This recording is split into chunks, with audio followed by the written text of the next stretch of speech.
விஜய் தான் அதற்கு சிறந்தவர். நடிகை சாய் பல்லவி ஓபன் டாக். இயக்குனர் அல்போன்ஸ் புத்திரன் இயக்கத்தில் கடந்த 2015ஆம் ஆண்டு வெளியான பிரேமம் திரைப்படத்தின் மூலம் ரசிகர்கள் மத்தியில் பிரபலமானவர் சாய் பல்லவி. இவர் தமிழில் தியா படத்தின் மூலம் அறிமுகமானார். தொடர்ந்து தனுஷின் மாரி 2, சூர்யாவின் NGK போன்ற படங்களில் நடித்துள்ளார்.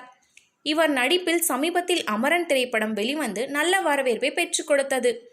தற்போது நாகச்சைத்தன்யாவுடன் தண்டேல் படத்திலும் நடித்துள்ளார். இந்த படம் தற்போது வெளியாகியுள்ளது. நடனத்தில் மிகவும் ஆர்வம் கொண்ட சாய் பல்லவி தண்டேல் படத்தின் நிகழ்ச்சியின் போது பேசிய விஷயம் பலரின் கவனத்தை ஈர்த்துள்ளது. அதில், எனக்கு நடனம் ஆடுவது மிகவும் பிடிக்கும். அதைவிட நடனம் நன்கு ஆடத் தெரிந்தவர்கள் உடன் ஆடுவது அதைவிட மிகவும் பிடிக்கும். தமிழ் சினிமாவில் நடிகர் விஜய் தான் சிறந்த டான்சர் என்று தெரிவித்துள்ளார். சாய் பல்லவி விஜய் ஃபேன் என்பது போல சொல்லியிருப்பது விஜயின் ரசிகர்கள் மத்தியில் மிகுந்த ஆர்வத்தை தூண்டியுள்ளது.